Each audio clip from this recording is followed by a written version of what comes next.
This is Premium Times Half Hour every Thursday at 11 a.m. On today's episode, we are examining a key project under former President Muhammadu Buhari, which is the Anchor Borers program. The program was designed by the government to provide farm inputs in kind and cash to smallholder farmers to boost their production of commodities, stabilize input supply to agro-processors, and address the country's negative balance of payment on food. Simply put, to create a new generation of farmers as well as boost employment. By 2022, at least 4.8 million people had benefited from the program.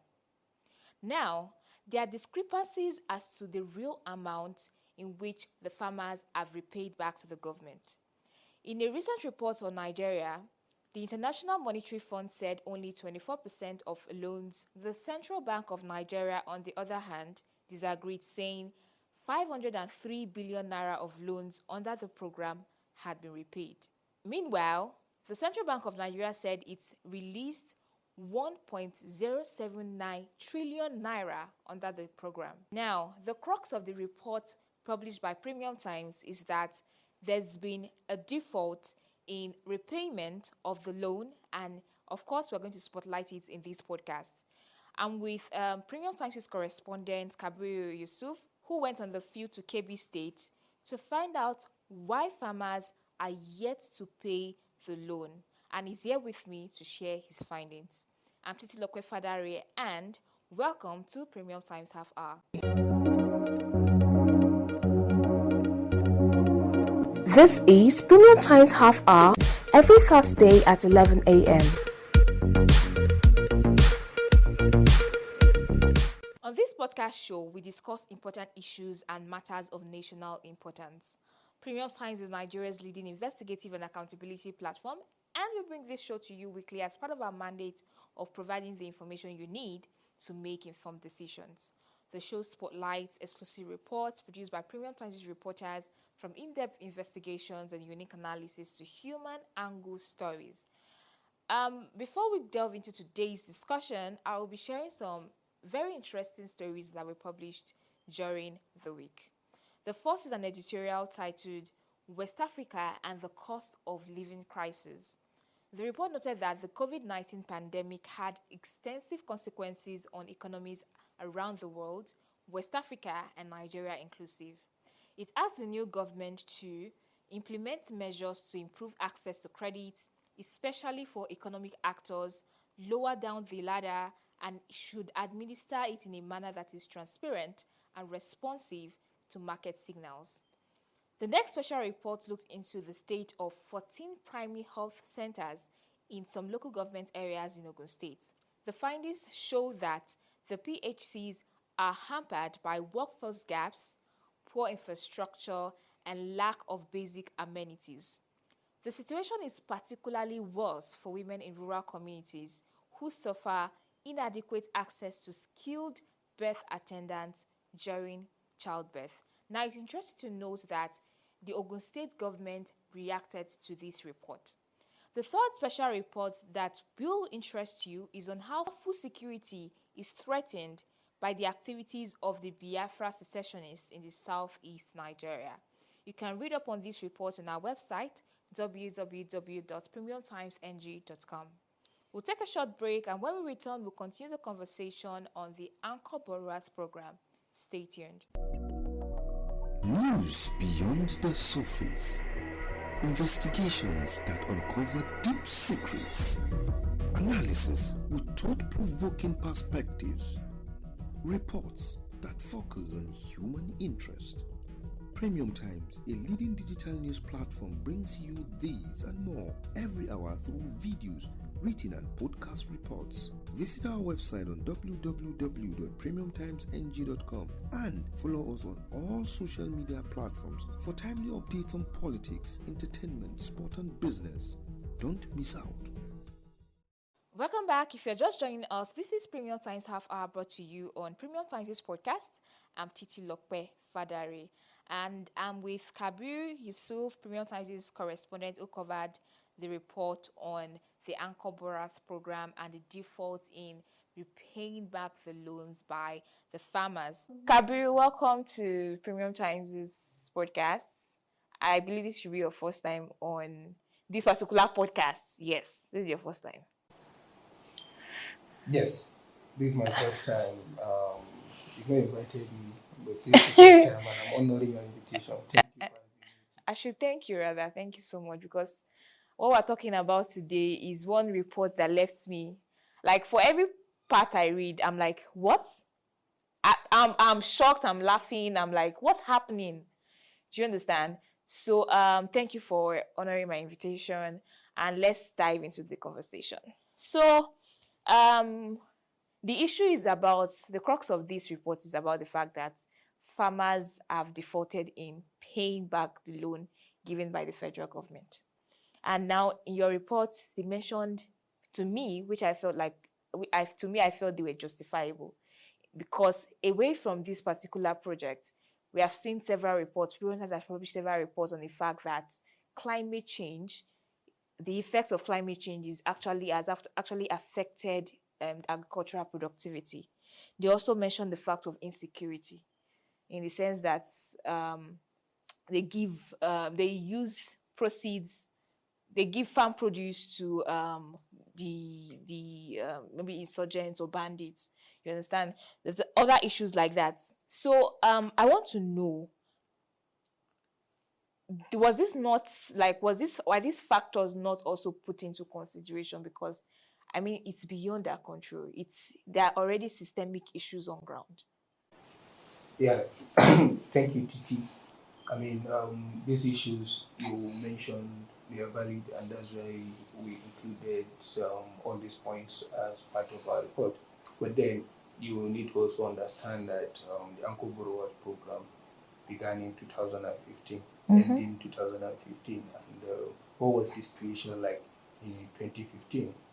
I doubt if there is much insecurity in 2015, especially in northwestern part of the country where I visited places like Kebbi, Sokoto. It was much later, towards the end of the Buhari administration, around 2018, 19, 20, that the insecurity began in those places. So those that collected the loan from 2015, 2016, 2017, what's their reason for not paying back?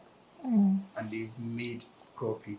So the government has records of, okay, yes, there is insecurity, but then we also have record of production during this period. So why are you not able to pay back when you've also admit that you've made profit and you've made this production? Some of you have already paid back. So those that defaulted, what's their own reason? So of course, some of them will use the issue of insecurity, flood, and all these disasters. Yes, they happen, but then there are also time that they were not there, Okay. and people were able to make profit. And so I think our own is to report. And Okay. we reported that this is what the farmers are saying, but this is also what government officials and experts who are familiar with the issue, this is what they told us. All right. So let's look at the flip side of the, well, we'll say reasons or claims for the claims as to why they defaulted in their payments, which is the fact that the government is saying that some of the farmers used the money to marry additional wives. Some of them used it to, travel for Hajj, which is quite ridiculous. But I want to ask, while designing the program, did the government not put into consideration monitoring of this particular project? Because I mean, now they are taking their matters to the magistrate court, and they are going to every magistrate court they can find to, report these cases, and they are also petitioning police stations. So if they can actually go this length in trying to, recover the monies back, why was it that a system of monitoring was not put in place to ensure that the farmers actually use the money for what the monies are meant for? Yeah, I think there was a system of monitoring, but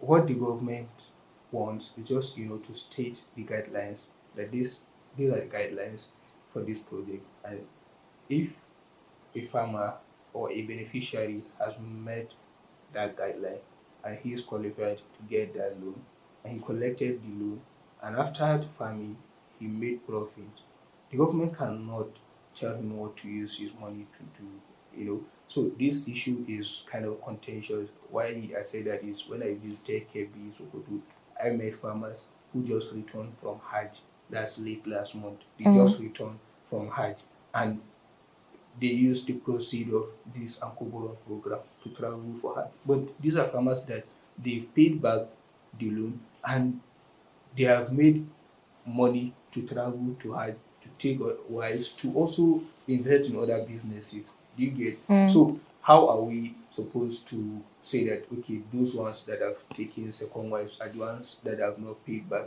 But some of them have paid back the loan and they are using the money to do other things. So like I said, the plan is there, but those that are not willing to pay back, we don't know what is their reason. Like Permanent Secretary of Ministry of Agriculture, Joe Aiki. That's what he told me, that they don't understand what or why are these farmers still, trying to remain recalcitrant in paying back these loans. They have to just pay. So we don't know what is their reason. Some have already paid, some we don't know what is their reason. Others believe that this is their share of national cake because the loan is coming from The government, so this is government. their national cake and they don't have to pay back. All right. So another issue you spotlighted is the fact that the monies gotten from the government for this program was used outside of farming, whereas the Anchors Borrowers program is supposed to be for farming. So now again back to the government. It just makes logical sense that if you're doing a particular project in a sector, you have to meet actors or stakeholders within the sector, associations into agriculture. So how is it that I don't know if such process was not considered, but how is it that the monies are not monitored enough to to for I mean using it, yes, yeah, meeting the target beneficiaries and doing the right thing with the money. So um, this is the challenge. What experts in the field are saying is that it's not even about involving farmers association because those guys are fully involved and you should know that all the cases you are seeing in court is Rice Farmers Association of Nigeria, RIFA, are the ones that are taking these defaulters. They are the ones taking them to court. So it's not even government because what government did is at different level. They have agents at federal level supervising the project. They have people at national level, and they have farmers. So farmers, they are the anchors. CBN will in a way pay to them, and then they are the ones that will go and get the supplying machine, irrigation pump, fertilizers, and give it to beneficiaries. So government is not directly, Involved. involved with farmers. They use anchors and other people. So the association of farmers are fully involved. But what experts are saying is that look, this is you involve politicians in this process. So in as far as Petitions politicians are are there, involved. they know that they will have their ways to talk to this Rice Farmers Association that look, my people are coming and then these guys will have there's no way they will turn it down to say no, we are not going to involve them. So and at the beginning of the program, so many people were interested in farming. People were not farmers, they pick up interest in farming and retired civil servants, people in private sectors, everyone was literally going back to farm. So those guys, they can meet the requirement and get the loan, but they don't have experience in farming. And at the end of the day, some of them made losses and they couldn't pay back. Okay, so on a final note, I mean, these and many other projects by governments, we have seen it coming year in, year out, administration, and from one administration to the next. Now we have a new government. Would you advise the current government to actually adopt this particular project, reintroduce it again? If yes, tell me the reason why you support it, and if no, tell me the reason why. Absolutely. I think the program, to a very large extent, it was successful, and of course, the what government would have loved is to make sure that all the farmers have paid back after collecting the loan. They've paid back, and no one is defaulting, so that the program can be, improved um, to meet other target audience, and then to make sure that it has achieved its objectives. But I think the program, to a large extent, is successful. If you read the report, there is a part of it where I mentioned uh, the gains that or the success of that program. In Kebbi State alone, it will interest you to know that at the from in the first year of the program, they produced 1.2 million metric tons of rice. By the second year, it has increased to 3.6 Wow. million metric tons of rice. So it has increased, it has boosted the local rice Production. production. And if you check um, food agencies like the United Nations Food Agency and so many other agencies, you see that within that period, thanks to the Ankoburuas program, the production has increased, and then there are so many other benefits of the program which are highlighted in the story. So I think it's a successful program. If they can address these challenges, they can reintroduce it again. Okay, but in this case, I mean issues around monitoring and all that. Do you advise that? How do you advise that they take it up? Yeah, so what they should do properly is what we call pre-risk assessment.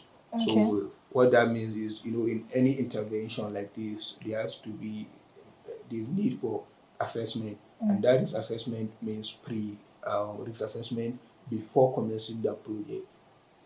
Do this assessment to make sure that you identify the challenges and how are you going to address it. And then in the course of the program, you also do the monitoring and evaluation to see that how is it going before the end of the program. If there's any challenge, it should be addressed on ground, and then post assessment, that's after the program, you should also do this assessment. So what this means is pre-assessment will give you an idea of whatever problem or whatever challenge government or the farmers or any other person involved is likely going to face in the program. You identify it, and then you come up with the solutions. But that's not enough. When you start the program, you also have to devise this energy to make sure that you are still on course to reach your goals of that program. That way, I think the government can achieve what it wants with the program. Because if you check the CBN's website now to see what are the um, objectives of the Uncle Borua's program, you see that the government has it was hoping that the program will boost rice production, it will revive the agricultural sector, it will create employment, it will do a lot of things. So the government has objective for that program. So it's something that's very good. The implementation just needs to be addressed, and then implementation method, how they are going to implement that program should be addressed, and they are good to go. All right. So I hope this, I mean, any government official or particularly the new Minister of Agriculture is listening to this and should tap into this if they decide to go into this intervention. Thank you so much, Kabir, for joining us for the first time. And we hope to see you again and again and again and again on this podcast. Thank you. This is where we wrap up today's episode. I hope you had a fantastic time with us. Do make sure you keep it a date with us on Premium Tidings After every Thursday at 11 on Premium Tidings Podcast. Again, this show is brought to you by Premium Times, the leading multimedia news platform, which serves you every minute stories that can help you make informed decisions and hold public officials, individuals, and organizations accountable. We have cartoons, videos, podcasts, and other interesting content for your delight. And for timely updates on politics, entertainment, sports, and business, do visit our website www.premiumtimesng.com and follow us on all our social media platforms. I'll be here again, same time, same day, next week. And for myself, Tisilope Fadari and Kabir Yusuf, do have a great weekend. News beyond the surface. Investigations that uncover deep secrets. Analysis with thought-provoking perspectives. Reports that focus on human interest. Premium Times, a leading digital news platform, brings you these and more every hour through videos, written and podcast reports. Visit our website on www.premiumtimesng.com and follow us on all social media platforms for timely updates on politics, entertainment, sport and business. Don't miss out.